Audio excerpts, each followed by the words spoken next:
Hi, నేను doctor రాగిని జాతా fertility centre Gachibowli నుంచి మాట్లాడుతున్నాను. ఎన్ని ఎంబ్రియోస్ ట్రాన్స్ఫర్ చేసుకోవచ్చు ఐవీఎఫ్లో అనేది తెలుసుకుందాం. So number of embryos government fix చేసింది, అంటే ఏఆర్టీ లా ప్రకారంగా 2 ఎంబ్రియోస్ ట్రాన్స్ఫర్ చేసుకోవచ్చు. కానీ కొన్ని కండిషన్స్, స్పెషల్ కండిషన్లో ఒక్కొక్క ఎంబ్రియో ట్రాన్స్ఫర్ కూడా చేస్తాం. అవి ఏంటి అంటే యూట్రైన్ అనామలీస్, అంటే గర్భసంచి నార్మల్ సైజ్ కంటే చిన్నగా ఉంది, ఆర్ అనామలీస్ ఒక సైడే ఏర్పడింది అనుకోండి, వాళ్ళకి సింగిల్ ట్రాన్స్ఫర్ సజెస్ట్ చేస్తాం. అండ్ పీజీటీ ఎంబ్రియోస్ అంటే టెస్టెడ్ ఎంబ్రియోస్, అవి బాగున్నాయి, క్యారియోటైపింగ్ జెనెటిక్ పరంగా బాగున్నాయి కూడా సింగిల్ ట్రాన్స్ఫర్స్ సజెస్ట్ చేస్తాం అనమాట.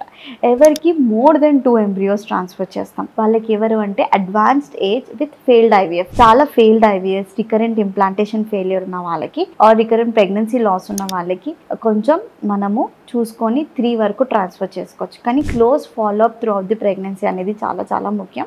In case previous history of ఏమన్నా బీపీ, షుగర్ అన్కంట్రోల్డ్ ఇట్లా ఉన్నప్పుడు కరెక్షన్ చేసుకొని ట్రాన్స్ఫర్ చేస్తాం. వీళ్ళకి కూడా సింగిల్ ట్రాన్స్ఫర్ సజెస్ట్ చేస్తాం, ఎందుకంటే వీళ్ళకి ఎక్కువ చేసినప్పుడు బీపీ ట్రిగర్ అయ్యే ఛాన్స్ ఉంటుంది ప్రెగ్నెన్సీలో, అండ్ అన్నెసరీ ప్రీటర్మ్ డెలివరీస్ అయ్యే ఛాన్స్ ఉంటుంది. So case to case individualised treatment through మనము వాళ్ళకి సజెస్ట్ చేస్తాం ఎన్ని ట్రాన్స్ఫర్ చేయాలి. దీంట్లో ఏదైనా డౌట్స్ ఉన్నట్టయితే జాతకు వచ్చి కనుక్కోండి. Thank you.